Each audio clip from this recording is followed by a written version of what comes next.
बिस्मिल्लाहिर्रहमानिर्रहीम। अस्सलामु अलैकुम। Control your mind and master your feeling. अपने दिमाग पर काबू पाएं और मनफी ख्यालात से आज़ादी हासिल करें। यह है आज की किताब। मैं डॉक्टर तारक शहजाद। क्या आप जानते हैं कि आपका सबसे बड़ा दुश्मन कोई और नहीं बल्कि आपका अपना दिमाग है, जो आपको हर वक्त परेशान रखता है। अगर आप रातों को सो नहीं पाते और हर छोटी बड़ी बात को घंटों सोचते रहते हैं, तो आप एक ऐसी दलदल में फंस चुके हैं जो आपकी ज़िंदगी बर्बाद कर रही है। अक्सर हम बैरूनी ख़तरात से ज़्यादा अपने अंदरूनी शोर से लड़ रहे होते हैं, और यही ओवर थिंकिंग या ज़रूरत से ज़्यादा सोचना डिप्रेशन और एंग्जाइटी की सबसे बड़ी वजह है। इसे समझने के लिए एक कीचड़ में फंसी गाड़ी की मिसाल सबसे बेहतरीन है।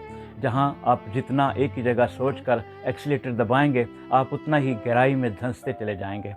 इंसान को जकड़ने वाली 5 बुनियादी जंजीरें हैं, जिनमें उलझा हुआ ज़हन, ज़ख्मी जिस्म, जहरीला माहौल, खुदकार आदत और जहरीले रिश्ते शामिल हैं। हमारा दिमाग हमें 8 बड़ी खराबियों के ज़रिए धोखा देता है, जिनमें सबसे ख़तरनाक फिल्टरिंग और ब्लैक एंड वाइट थिंकिंग है। फिल्टरिंग का मतलब है कि इंसान ज़िंदगी की तमाम मुस्बत बातों को छोड़कर सिर्फ एक मनफी बात पर तवज्जो मरकूज़ कर लेता है। ब्लैक एंड वाइट थिंकिंग में सब कुछ परफेक्ट नज़र आता है या सब कुछ बर्बाद नज़र आता है, दरमियान का कोई रास्ता देख नहीं पाता। इसी तरह जज्बाती मंतक के तहत हम अपने वक्ती खौफ को हकीकत मान लेते हैं, जैसे दिल में जहाज़ गिरने का डर आने पर यह यकीन कर लेना कि हादसा ज़रूर होगा।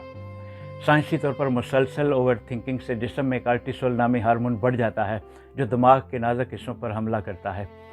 इस दबाव से दिमाग का वो हिस्सा जहां यादें महफूज होती हैं, जिस्मानी तौर पर सिकुड़ना शुरू हो जाता है, जबकि खौफ का अलार्म बजाने वाला हिस्सा ज़रूरत से ज़्यादा फ़ाल हो जाता है। समाजी एंग्जाइटी महज शर्मीलापन नहीं, बल्कि ये दूसरों के सामने आने पर दिल की धड़कन का तेज़ होना और सांस लेने में दुश्वारी जैसे जिस्मानी असरात पैदा करती है।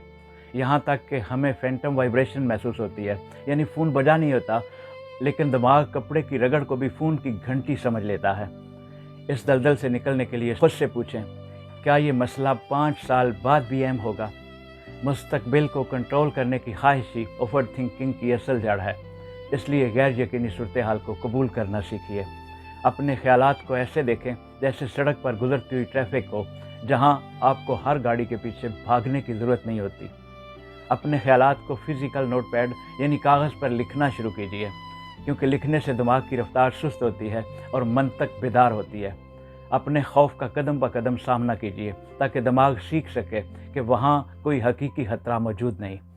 पुरानी आदत को तोड़ने के लिए 21 दिन और नई मुस्बत आदत अपनाने के लिए 66 दिन दरकार होते हैं, जिसे न्यूरोप्लास्टिसिटी कहा जाता है। इस दौरान खुद पर गुस्सा करने की बजाय अपनी खामियों पर मुस्कुरा दें, ताकि तनाव पैदा करने वाले केमिकल रिलीज़ ना हों। अपने बैरूनी माहौल को मिनिमलिज्म यानी सादगी के ज़रिए साफ़ सुथरा रखें, क्योंकि कमरे में बिखरा हुआ कबाड़ दिमाग की प्रोसेसिंग पावर खा जाता है। आखिरी मरला जज्बाती जहानत का उसूल है, जिसके 5 सतून खुद आगाही, खुद ज़ाब्तगी, अंदरूनी तहरीक, हमदर्दी और समाजी महारतें हैं। जज्बात को दबाने की बजाय उन्हें गाड़ी के डैशबोर्ड पर चलने वाले इशारों की तरह समझिए, जो आपको किसी खराबी की इत्तला देते हैं। गुस्सा आपको नाइंसाफ़ी के ख़िलाफ़ खड़ा करता है। उदासी आपको अपने अंदर झांकने का मौका देती है। हकीकी आज़ादी ये नहीं कि आप हर चीज़ को अपने काबू में रखें। हकीकी आज़ादी ये मान लेना है कि आपको हर चीज़ कंट्रोल करने की ज़रूरत नहीं है।